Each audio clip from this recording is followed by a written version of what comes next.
besides the fact you sitting in the room with all of us and you get to ask us questions, you should probably be saying, hey, can I play on some of y'all records? No. Let me hear you. Let's hear what you got. I've never in my entire career done a session that didn't start with some amount of this right here.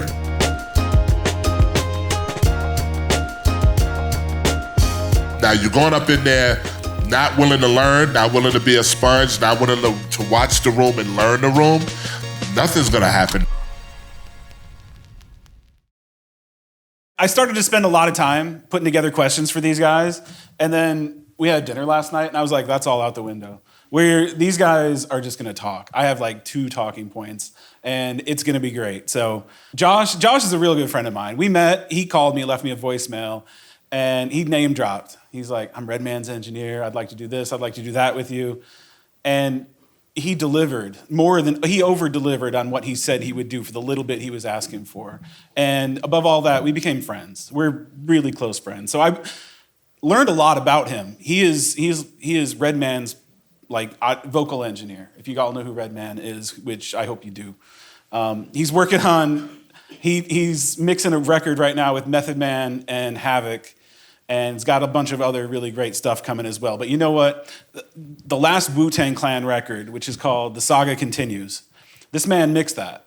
And he did it, I'm gonna let him talk more about it, but my question is, Josh, your ears are so good from all the experience you have. He has a vast history of the people that he's worked with. Your ears are so good. I want you to tell these folks where and how you mixed that Wu-Tang record. And the time frame as well, the challenge you were given. Right on. That by mathematics. Right on. Thank you, and thanks for having me, y'all.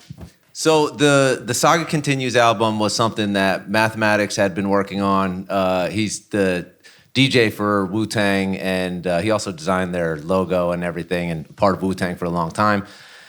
So he was working on this album while we were on tour with Redman and Method Man, and I was on tour with them. Red and I were working on a project at the time, so we had a studio in the back of the bus, and Math was working on this up front the whole time.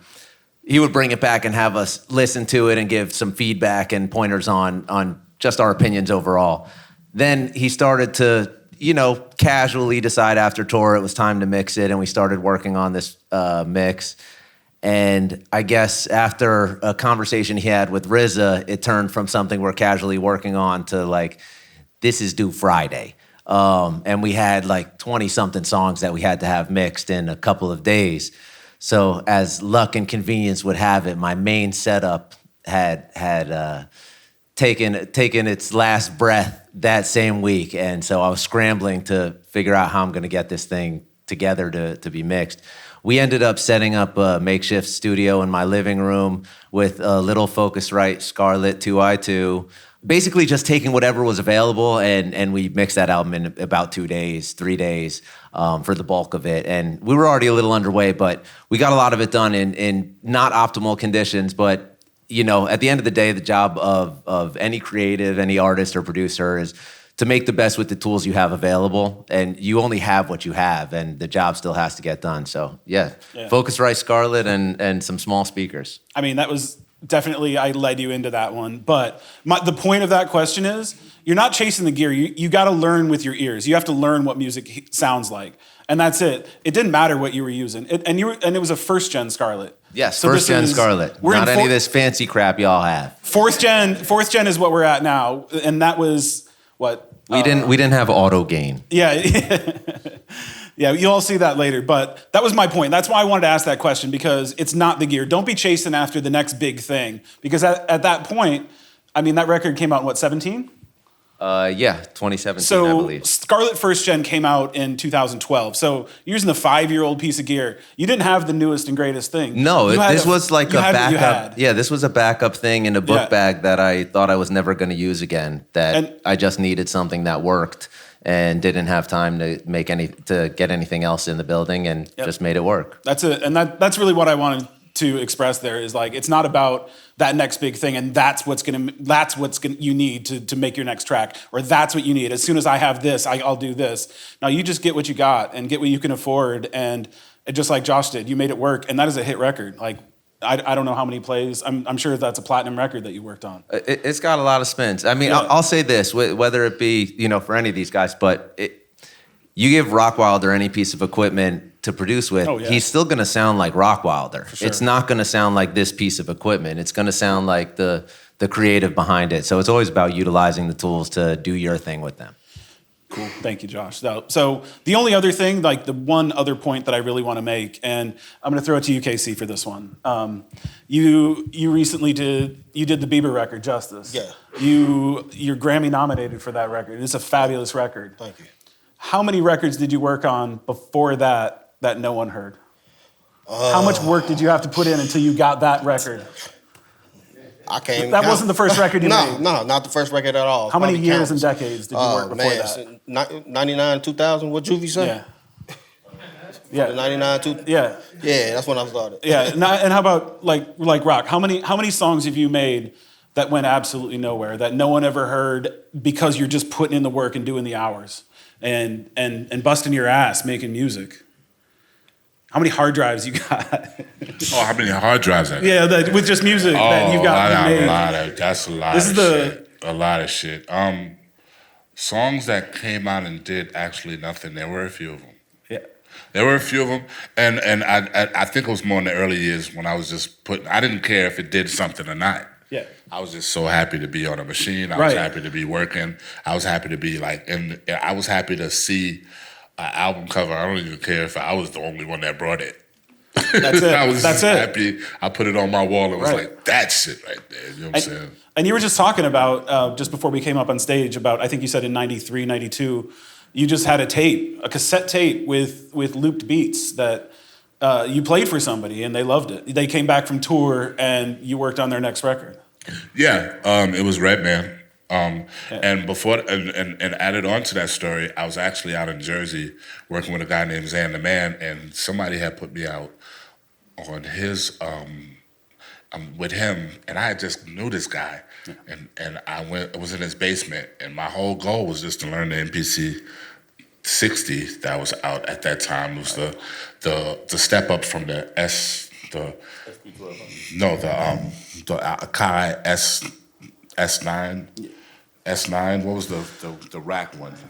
The 950. So I was learning the MPs. I was learning the MP, and so I learned it. And the crazy thing is every time the guy went upstairs and would go to sleep, I would put two headphones on my head, and I would put the sample headphones and the main output headphones, and I'm sitting here like doing that. So like I was so determined to be on something.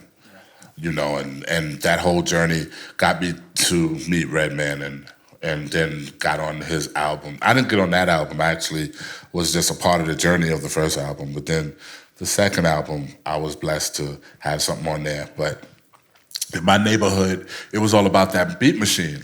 You know what I'm saying? So everybody was trying to get their hands on it. And of course, you couldn't go in the house and say, "Ma, can you please buy me a beat machine for $3,000? My mother would have looked at, I didn't even ask the question. I was just using other people's beat machines. But I know my mother would have definitely been like, oh, what does it do? Does it pay rent? Does it, you know what I'm saying? Because if it don't do any of these things, you're not going to get it. Prints money out the back. Yeah, you wasn't going in that room and asking her for $3,000 off the brig like that. So you just had what you had. You made it work, and you made a career out of it. Yeah, I made a career out of it. I was telling Deezle, I remember when I got my first check. I got my first check, and I told my mother, I said, Mom, I got $3,000. And this is me coming from nothing. This is me asking her for like $20 a day just to get up the block. And I was like, all right, I'm going to take $5. I'm going to buy some weed. I'm going to get a sandwich. And then I'm going to try to hold on to this 10 till tomorrow. And then all of a sudden you walk in the house and be like, yo, Mom, I got a $3,000 check. My mother was like, where you get a $3,000 check, Mom? I said, I was working with Redman. I got it, $3,000. I said, but I need you to cash it because I don't got no ID. I can't cash it. So she said, how much you giving me? I said, how much you want? She said, $500? I said, yeah. So we went down the street to the hood. We're in the hood now. Go and cash that check. I got $2,500 in my pocket. Now when I go up the street, I got $2,500. Don't know what to do with this shit. I'm 21 years old. Don't know what the hell to do with it. But I know I could get some Timbs now. And I know I could get my clothes could get a little better now and stuff. And then the next check, I walked in. I said, "Ma, I got a check for $7,500." She said, she dropped the phone. She was just like, "Boy, $7,500? Like for what?" I said, "I'm doing music." She said, "But I need you to cash it. I ain't got no ID. You know I ain't got no ID." So she said, "How much you giving me?" I said, "How much you want?" She said, $1,500. I said, "Yeah, Ma, you cashing the check? I still got $6,000. I'm 21 years old. No kids, no responsibility. No, I ain't had no girl, nothing. Nothing was bothering me." Next thing you know, I'm running up the street. I got $6,000 in my pocket. So, but still, even though I was getting the money didn't affect me like the machine and getting on the machine and doing whatever it needed. Like the money was like, okay, I got money. But that machine was like serious. And another thing, I don't want to be long-winded, but I was using everybody else's machine in the hood and making money off their machines. And my mother just came in the room one day. She was like, "Instead of getting his machine down the street and he got roaches in it, why don't you just buy your own machine?" Because the roaches kept coming out every time I borrowed my man's machine. You know what I'm saying? The roaches. So I had to leave his machine outside for like a day before I brought it in. But I was making money off this. And then my mother just was like, she said, "Why don't you just buy your own machine?" And I was like, "I can't I?" She said, "Yeah, you can buy your own machine." I went and bought my own machine. And once I got that machine, it was over. I was doing beats. It was about that machine. It wasn't even about the money. It was about the machine. Man, I did a lot of research on this man, and he's made music for everybody. Like, it's not an exaggeration with UP.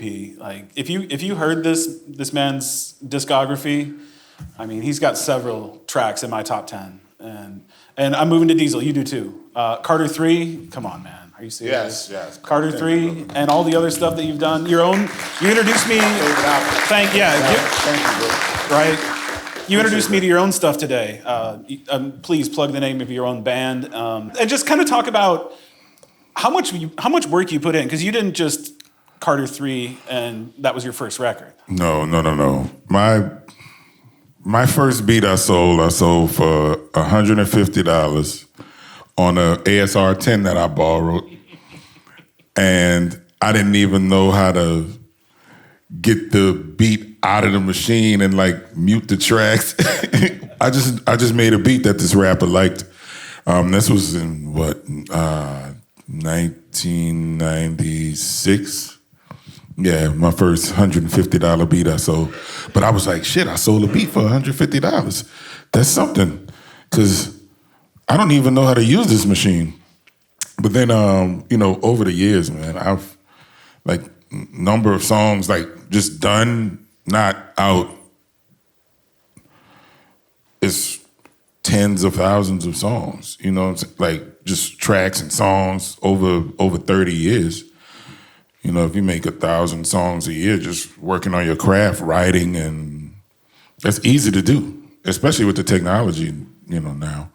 But yeah, did that answer your question? It did. The point I'm trying to make with that is like, you didn't just sit down and start doing this. You had to put in the work. Like everyone, like myself, I went to music school. These folks, a lot of them went to music school or are in music school right now.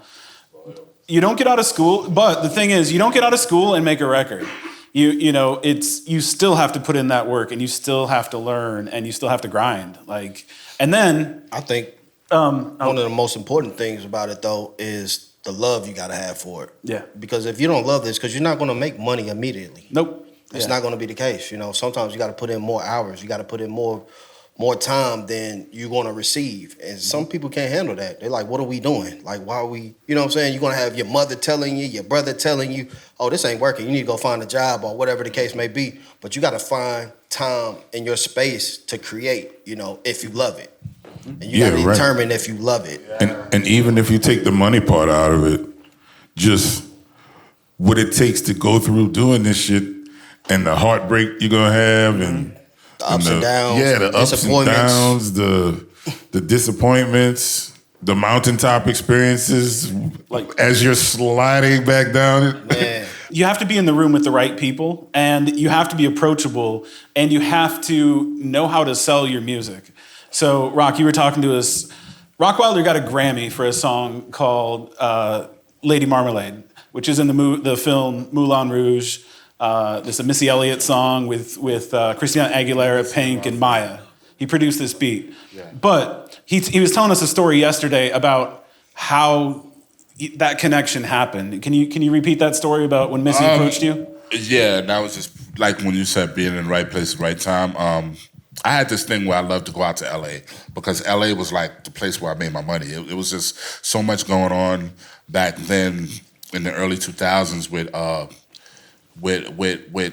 music. You know what I'm saying? I think New York had fashion, but LA had the music. You know what I'm saying? So I would go out there and say I'm gonna stay for probably 3 days and end up staying for 6 months to a year. You know what I'm saying? Just making money out there. But I would be in the studio and just put myself in the studio. I just got a publishing deal for $600,000. Warner Chappell gave it to me. I was scared to spend it. And I said to myself, all right, I guess they want me in the studio. So I just paid for a big studio room. And then what I did was I put myself, all right, so they had this studio called Enterprise Studios, and they had Studio A. Studio A had a movie screen in it, right? I had just got this check for $600,000, scared to death, didn't know what they wanted me to do with it. So first, I tried to put a setup in my hotel room. No, in the Oakwoods. They was where all the new producers go. They go and get a little spot in the Oakwoods. You know the Oakwoods, right? So I tried to put a setup in there, and they started sending me letters. They said, we hear one more bass sound out of that damn room, we kicking your ass out. So then I went down the hill to Enterprise, and I went and got Studio A. So here was my thing with Studio A. I said, all right, nobody knows who I am. I'm out here. I said, let me go and get Studio A.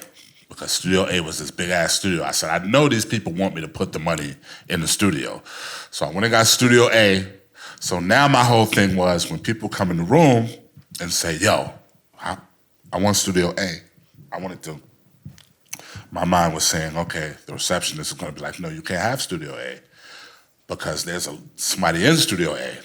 Who the fuck is in Studio A? Oh, that guy by the name of Rockwilder's in Studio A. And by me having that mentality of putting myself in the right place, Tyrese walked in that room, Christina Aguilera walked in that room, Beyonce was doing a session down the hallway. I walked to the bathroom, met the manager, met Matthew Knowles.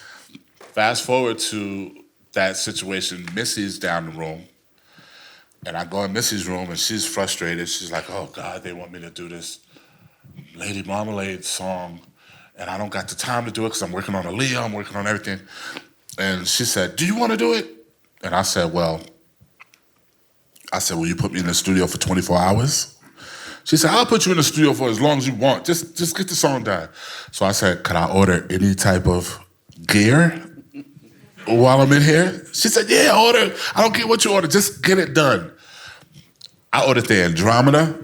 I ordered the 2050. I ordered the Roland 5080. I ordered the 2080. I ordered the Triton. I ordered every piece of gear like there was. Because still in my mind, I'm like, it was the gear. Little did I know that, the session went on and they were just like, all right, we're going to start there. I used one keyboard in the corner. That wasn't even the keyboards that I ordered. And I was like, all right, play that back.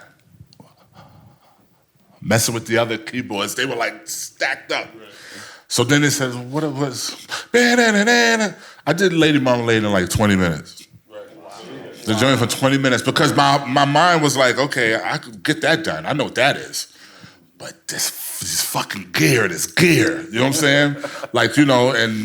But little did I know from doing that, I went there. I think from there I went and did a video for Exhibit with the Lowriders. If you see the video front to back, that night was the same night I did Lady Marmalade, but I also was in a video with Exhibit where we're going down Sunset Boulevard with the Lowriders front to back and shit.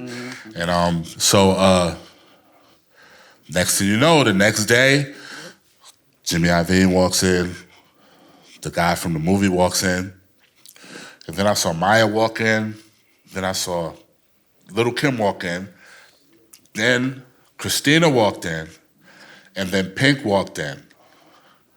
And I was sitting there, I used to get high, really a lot high around that time. So I'm sitting there looking at them like, all right, man, I'm about to go roll this weed and figure out. And then my man was like, no, twin. He was just like, he said, no, Rod, something's about to go down. Like, this is crazy, like, you know. And from that, we made history with Lady Marmalade. I'm pretty sure y'all know the song, Where's All My Soul Sisters? Let me hear y'all flow. Say, sister, go, sister, go. Oh, yeah. And we made history with that record because it was like one of those remixes that will only have those lineup, that type of lineup on it. For real. So it was good. Now, I didn't get the horn. I got a certificate. I ain't gonna rest like, I got the certificate. Yeah, so I didn't really consider myself a Grammy Award-winning producer when that was happening, but they still was just like, no, you know what I'm saying? Ron Fair had to declare that I was a Grammy Award-winning producer. He was like, you fucking did the song. If there fucking no song without no vocal collabo, there wouldn't have been. I said, so I am a Grammy Award-winning producer? Called my mother. I said, Mom, I'm a Grammy Award-winning producer. So Deezle, when you work on an album like Carter 3 and you did it, you produced that album. So oh, go ahead. My fault. Please, go ahead. No. How much do you work with the artist? How much is it you're working with management, label, artist to get that record completed? Okay, so I was signed to Cash Money, so I was there around the clock, like from 12 noon to 5 or 6 in the morning daily, and on the road and, on the bus, touring the whole country. Like, I've literally been at least through every state in the country besides Hawaii and Alaska with them on the road. So my perspective on that question is a little different because I was there. It was my job to be there. It wasn't like, oh, we doing your album, blah, blah, blah, blah, blah. Like for the Carter 3, I was I was employed by him as an engineer, but also I was his main producer. So I was doing the vocal production, making sure his vocals were right, the gear was set right. And as far as his management, I dealt with his management on a daily basis because we were all a team. So it wasn't like a outside person coming in. I was, a part of the Young Money crew and a part of the production team and the record label. But as far as with him, we would leave the studio at 4:00 in the morning and he wouldn't be able to sleep and I wouldn't be able to sleep. And he would call me at 5:30 and be like, this is Wayne? Yeah. He'd call me at 5:30 and be like, what you doing? And I'm like, trying to go to sleep? He'd be like, let's go back to the studio. I'd be like, all right, let's go. So just even when you get to the how many records question, for the Carter 3 alone, we started the Carter 3 as soon as we finished the Carter 2. So for 2 years, we had been working on records. So we had at least 500 Lil Wayne songs done. Wow. Yeah. Yeah. That don't count the features. features. He works. Oh, man. yeah. That don't count the features. Right. Right, that don't even count the features. Yeah. So, that's and that's a low number because you're talking about a guy who will do 5 songs a night for 6 months straight. Count the days. What's 5 times 30 is what, 150? 150, no, yeah, 150. And then that's a month. So 6 times 150 is 600. 6 times 50 is 3. So yeah, 900 songs. Damn. My math is correct, isn't it? Those relationships are really important. And that's been the key to my success, has been having good relationships with people, with artists, direct with the artists, and as well as management and stuff like that. So yeah, that's been what it's been for me. So I communicate consistently with artists and their management. like Deezle was saying, you know, with Wayne getting that call at 5 a.m, I mean, Rockwilder has been working with Red for 15, 20 years longer than I have. So he knows the phone calls. Sometimes we'll both be on the phone with dude at 4 and 5 in the morning, and you know, you just have to get in a vibe with somebody. You don't always have to be the best at everything. You just have to be the right person for somebody. You know, you're not going to be the right person for everybody. Usually, if something is for everybody, it's lacking some sort of sincerity and authenticity. It's okay to be for specific things that you're meant for, and developing those personal relationships. I mean, management is great to help make sure you got paid because artists are doing artist type shit. But to be able to actually be a part of the creative process, you gotta, you know, I've never in my entire career done a session that didn't start with some amount of this shit right here, what we're doing right here. Sometimes it's 5 minutes, sometimes it's 5 hours and before you even start doing anything music related. But this is a mandatory part of the session, not for my benefit, but for just the connection of the artist to the people he's working with and making sure you're on the same page. Look, I have to care about the record. It says my name on it. I want to love it. I do care about what it's going to be. But you always have to keep in perspective what I like to call the font size rule, okay? It says my name. We don't even have physical copies barely anymore. So if you're lucky enough that it has a physical copy, it's going to say my name somewhere on the back of that shit in some small print that only kids like you are going to care about because y'all love music so much. It says somebody else's name in huge font across the front. And that's the person that it represents. And you know, I look at what I do as a service to help that artist get what they're looking for out of the project, even sometimes when you disagree with them. I think I've had more rooms of, when I first started, like you guys, it wasn't the room of actually working with the artist because I hadn't got the artist love yet. It was actually going up in there and proving myself. So my whole idea was going up in there saying, I got 30 minutes to woo this person. And I gotta know that the dude that's in the lobby with his laptop that is next, and the dude that just walked out of here, you ain't the only person playing music that day.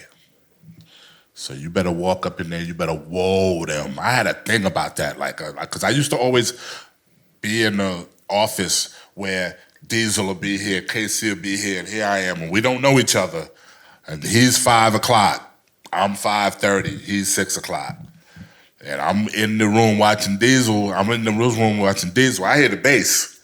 I'm like, oh, shit. When you hear everybody saying, oh, take that one. Oh, I like that one. Oh, and you're like, oh,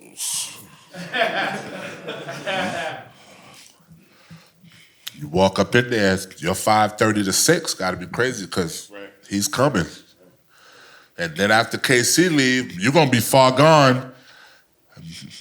He got like 3 more people coming in after him. You know what I'm saying? So you just got to be on top of your game. You got to be on top of your game. I'm going to tell you a quick story. I remember one day I was playing around. Me, Rockwilder. Grammys on the wall, everything. I mean, you know, look, plaques on the wall, everything. Playing around with a Jay-Z project. It was fucking, it was the volume 4.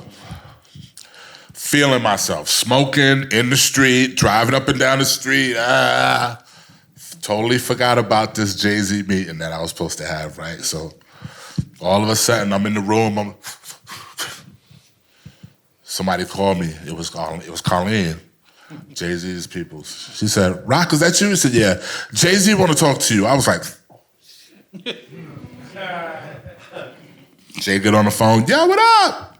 I said, "What's up?" He said, "I'm saying, what up?" I said, "Yo, I forgot." He said, "No, I'm closing the album tonight. If you ain't here by the night, the album's gonna be closed." He said, "When can you get here?" I said, it was like, probably like when I was speaking to him, it was like 1 o'clock. I said, I could get there probably like 9:30. He said, all right, come here. Yo, I sat in front of my machine. I said, all right, it's gonna take me an hour. I'm gonna do an hour. I'm gonna do the beat for an hour.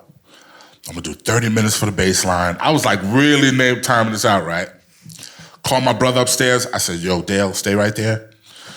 When this track starts sounding like something, stop me and say that's it. Stop me and say that's it. So I'm sitting there working on it. Time is ticking. He said, yo, I like that. I said, all right. But it was still close to the time I had to see him. I took this one beat, playing around, took this one beat that I don't ever go to war with an unproven rifle. That second one was going to war with an unproven rifle. I'm in the car, me and my boy Twins, we in the car. I'm sitting there like this, all right, we playing the beats back. I walk in the room, give me one of those waters. I walk in the room, this still haunts me to this day. I walk in the room, Deezle. Boom,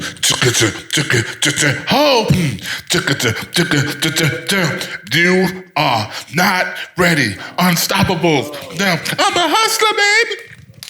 I walk in the room, I'm like, Jay at the board like this. He looking at me, he was like, it's crazy. I said, who did it? He said, Pharrell. I said,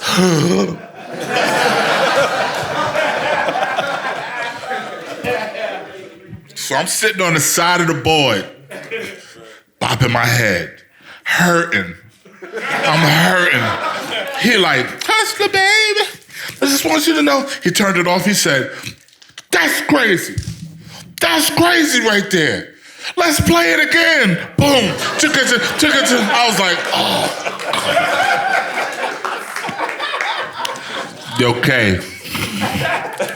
I was in the corner talking to myself saying, I knew a day like this was gonna come. I knew it. Playing fucking around, smoking that fucking weed, hanging with Eddie, hanging in the street. Now look, you about to get your ass kicked by Pharrell, your friend. He's gonna kick your ass in this room tonight. That beat you got ain't hot. It ain't hot. I know it ain't hot. I'm talking to myself. The music goes off again. Dame Dash got the bottles. Kadada Jones in the room, magazines in the room. Let's play it again. Boom. By this time, I'm like, there's nothing left. I have no bones in my body or nothing. So it goes off. He said, gotta let the room breathe, man. That was crazy. Man, that was crazy. Jay goes behind, I wish I had Twin on the phone. Jay goes behind one of his boys and say, all right, Rock, I know you ain't gonna let Pharrell do you like that. Oh, not my man, Rock. Rock ain't gonna let that happen. Yo, I had that CD, it only had 2 beats on it, bro. Yo, I put that CD in, well, one of the beats was Guilty Until Proven Innocent by R. Kelly and Jay-Z. It was actually a song that was on the album. It made the album. But it was some bullshit that happened before that. Like, I died in that damn room. Playing around. That's why I'm telling you, always be careful. So when they played the beat, I had my head down. Because it was like Purple Rain. I had ran to the purple bike. I was,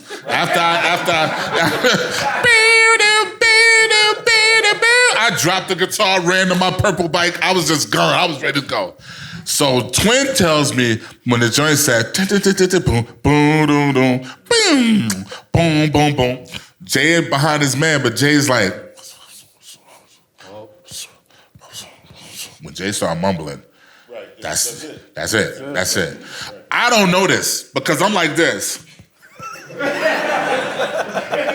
So Twin told me that Jay started bopping his head. Jay looked at hip-hop and said,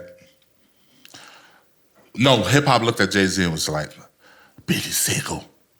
Jay-Z was like, no, it's my shit. I made the album. They didn't even listen to the second beat.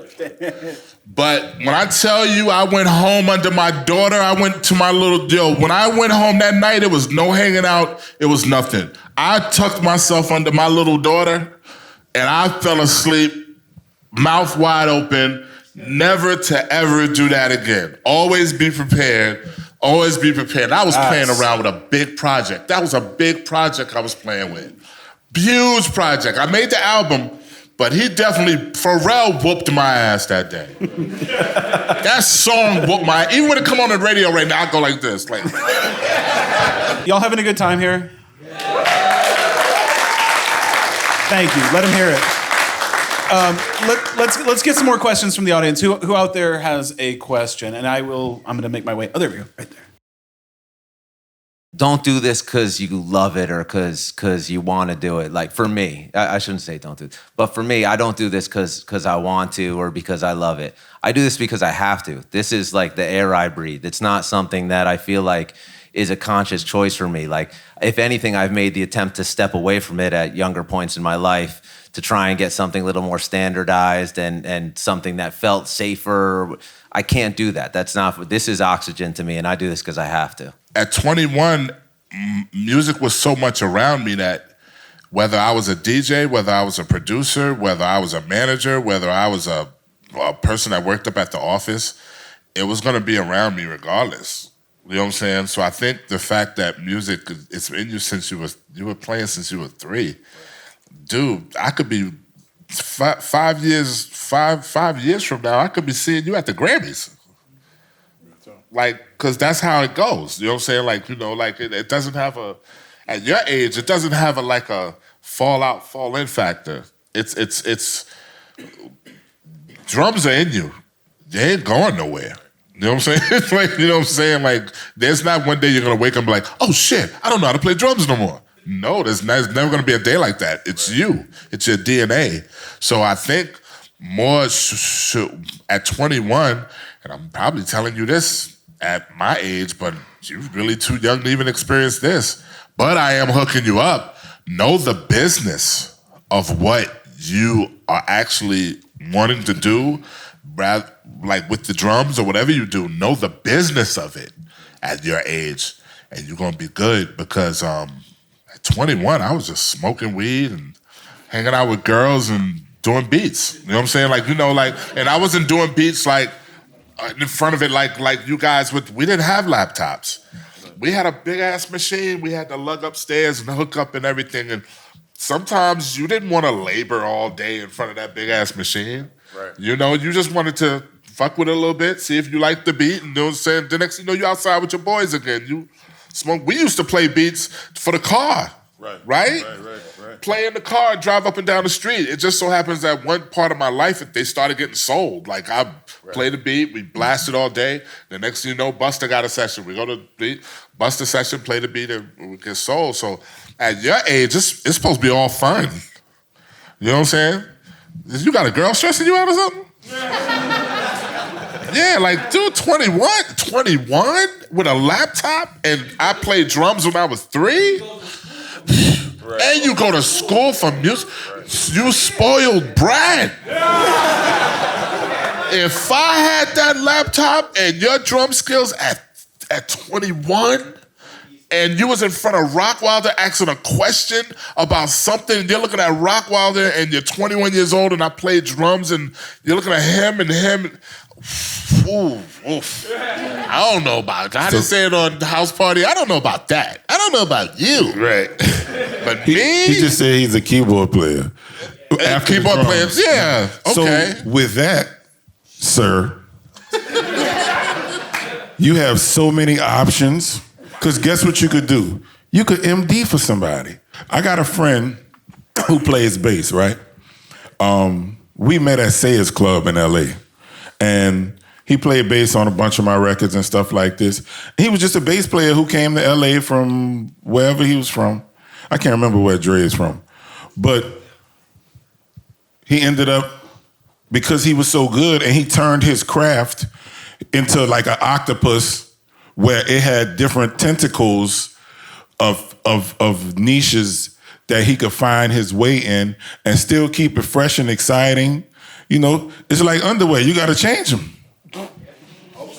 Yeah, change them. Change them. It's still draws. Put on a new pair. You know what I'm saying? So he became Usher's MD. So the thing in Vegas with Usher skating all around and all that, my homeboy was his MD. Then after he left that gig, he became Gaga's MD. And he's still currently Gaga's MD. Touring the world, doing huge shows and performances. The performance with her and Tony Bennett at the Grammys, my boy was there playing bass for her and MDing whatever he had to do in that orchestrated set. Like there's so many ways for you not to be bored. Like, find them. Create something new. Do something different within your wheelhouse of the things that you do. Expand it. Because there's no way you should be bored. My boy Pop used to sit in front of the machine and used to play the machine, and he used to stop it. Pop is young. And he said, man, I don't know when it's going to be the day that we get overlooked. And I said, dude, I'm telling you, give yourself a minute. Boom, boom, boom. Next thing you know, he called me. He said, oh, man, I did Your Love by Nicki Minaj. Then after that, he did, I did this other song with Big Sean. This other song with Big Sean. He's one of the biggest producers right now. My other little man, Little Flip, yo, man, I don't know, staying at my crib. I don't know. Young, 19 years old. I said, just watch. Doing beats for Rihanna. Doing beats. He with her right now, with that girl, her right now. So be careful, because Alicia Keys was 21 playing and probably having the same woes you got, and look at her now. You know what I'm saying? So you probably just in that period where you think it's not, but something's gonna happen, and I'm gonna see you in a few years, and you're gonna be like, oh yeah, I was the one. I'm like, I knew. I told what I tell you. Besides the fact you sitting in the room with all of us and you get to ask us questions, you should probably be saying, hey, can I play on some of y'all records? No. Let me hear you. Let's hear what you got. So after Hurricane Katrina, I went to Atlanta. I hung out at the music store. I get what you said. Yeah, I hung out at the music store. And anybody who was willing to say what's up to me that I said what's up to, I talked to them. And that's how I bounced back during the aftermath of Katrina. When all my people were scattered, I was in the A. Next thing you know, I'm at this Guitar Center. I meet a studio owner. That studio owner goes, hey, man, what's up? He was from Milwaukee. I said, what's up, man? He was like, oh, my name's Russell. I got a studio. I was like, man, my name's Deezle. I'm a producer. He was like, you did Birdman album? I said, yeah. He was like, man, come to my studio. I said, all right. Cool, because I need a place to work. And then I go to his studio. I'm hanging out. He's building it up. It's like one room at first. Then he gets his A room going after so many clients and reinvesting. Next thing you know, I end up bringing Wayne there. Now his shit is super popping. In the next room, there's a guy named Hustle Simmons.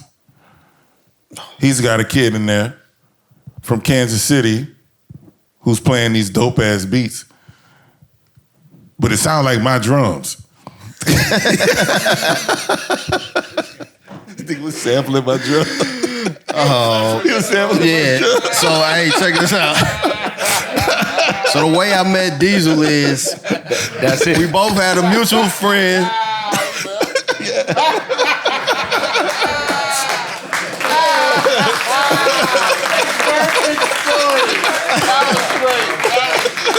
So, when we starting off like in Fruity Loops and FL, and I was talking about FL 3.5, we didn't have the drums and the sounds that y'all had. Right.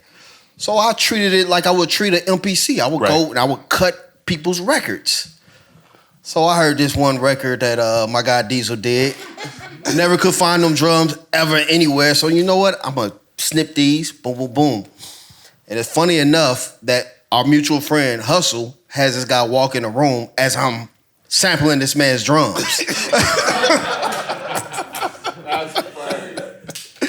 But yeah, but from that point on, like, we just became like brothers, Yep.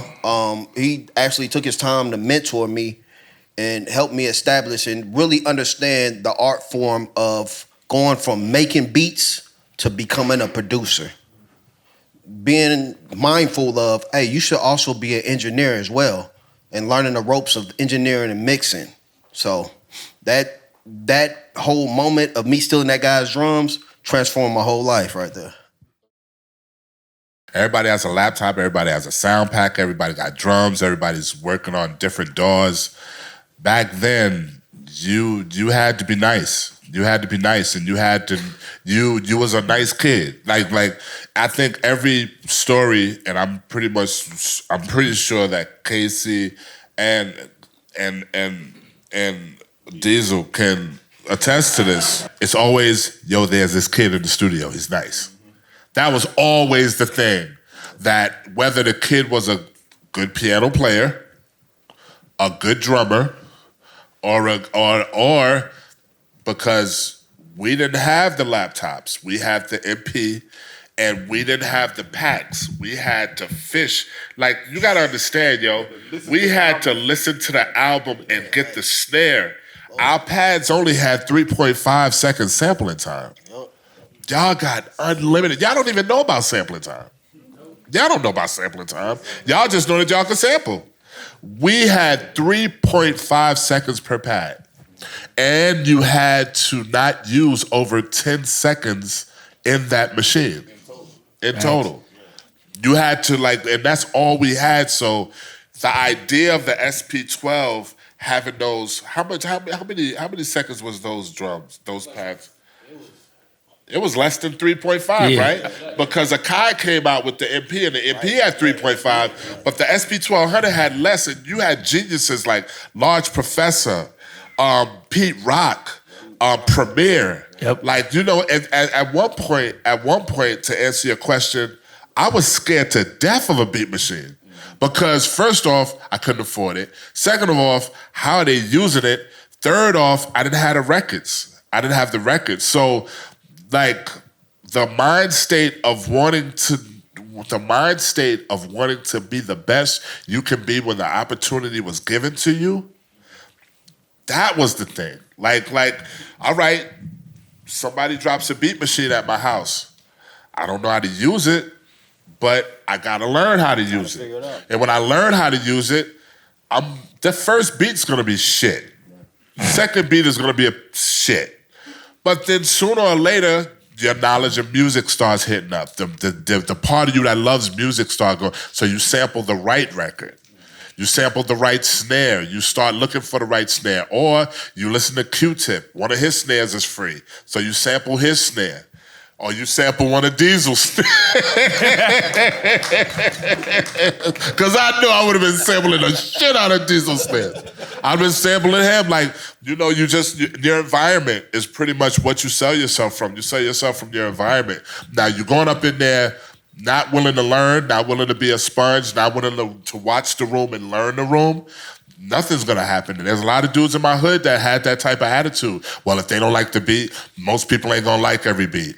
I'm looking at the Grammy Awards and saying, okay, these are the beats that won a Grammy. These are the ones that won a Grammy. Okay, now and I do that now. I'll look at the Grammy Awards and be like, okay, so Coco Jones, such and such, blah, blah, blah, blah, blah, blah. I don't like that record, but I gotta do that record. I don't like that Megan Stallion record, but I gotta do that type of record. I don't even know how to do that type of records. I don't know how to do a trap beat. I don't know how to, but you know what? I'm gonna have to get my hands up there and do a trap beat. You know what I'm saying? Like, you know, so it's all about when you're in that place, trying to just make the difference, you know?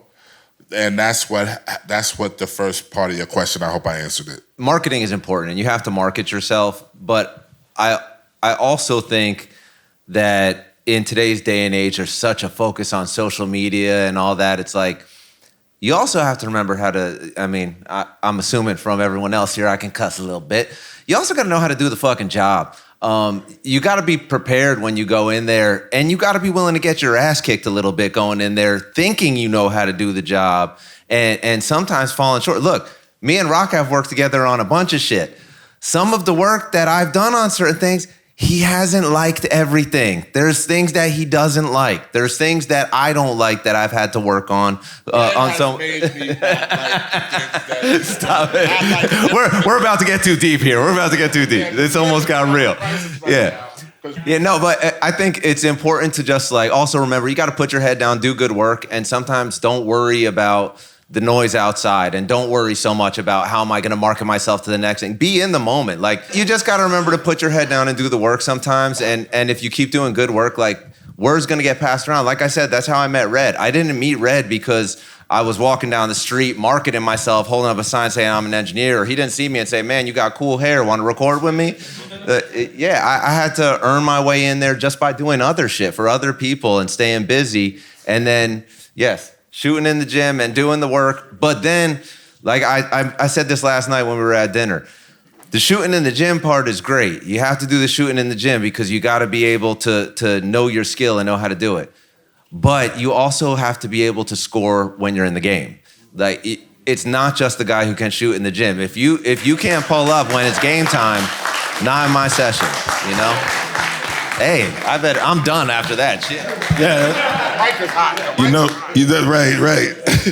So what he just said was profound because you could do all the marketing you want.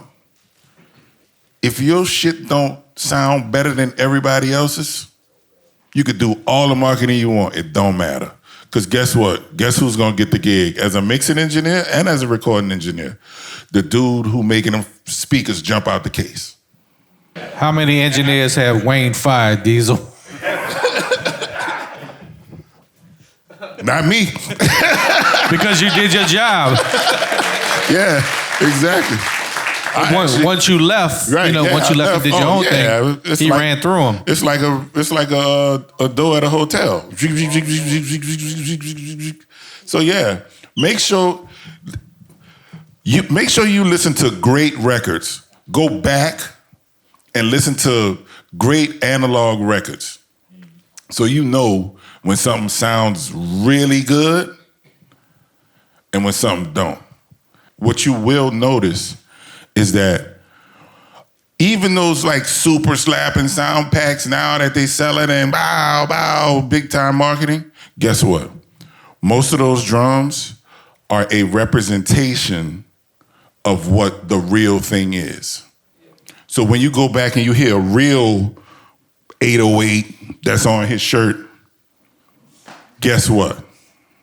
You're gonna know it. Because you're gonna feel it all up in here. It's gonna tell you, I'm real. And that's where you should be starting from. Going off of what Deezle was saying too about like learning the classics, sometimes with learning the classics and understanding what made something so great, that gives you the opportunity to like, don't be scared to examine the gap. Like, find the gap. Where's the difference? What made that so great? And why does my shit not stand up next to that shit? Or where am I lacking that I can close the gap between? Because there's certain things that are the things you can't control, and then you got to focus on the controllables. The controllables, I mean, the incontrollables is your talent. You can't control how much talent you are or aren't naturally gifted with. And unfortunately, even for the most talented in here, like talent is kind of common. And I'm comfortable being and saying, not only on this panel, but in this whole room, I could be the least talented person in the room. And I'm comfortable with that because I'm willing to listen for the gap and I'm willing to outwork every one of your little stankin' asses to close the gap. So if you're willing to try and outwork me to close the gap, your talent isn't gonna hold you back. But you have to know what you're studying to find where your target is. So you go to those classic records and you hear what made that so great. Why does that still move a crowd today? You know, the record he's named after, or that's named after him, I should say, the Rockwilder, you know, that record came out how many years ago? And they play that record today and it melts the crowd every time. You know, if you figure out why it's so great then, you can figure out what you're doing and close those gaps. When people ask me where'd I go to school, I say I went to Xavier for biology pre-med. They're like, biology pre-med? I say, yeah, I knew I wanted to make $500,000 a year at least. So I was like, lawyer, doctor, you know, I'll go be a doctor. I don't want to fight all the time, so I'll just go be a doctor. In those 2 years of me realizing that I really didn't want to be a doctor, I learned something about how the ear works. How many of you know that there is fluid in your ear which keeps you balanced, right? So what I learned through studying sonics on my own, listening to records, and biology, I learned how to make any room of people move, whether you like the song or not, because guess what? If the sound pressure level is right and you move the air, the people gotta move. So go study them old records with them slamming ass drums, and when you see that speaker doing this, you're gonna see the people doing this.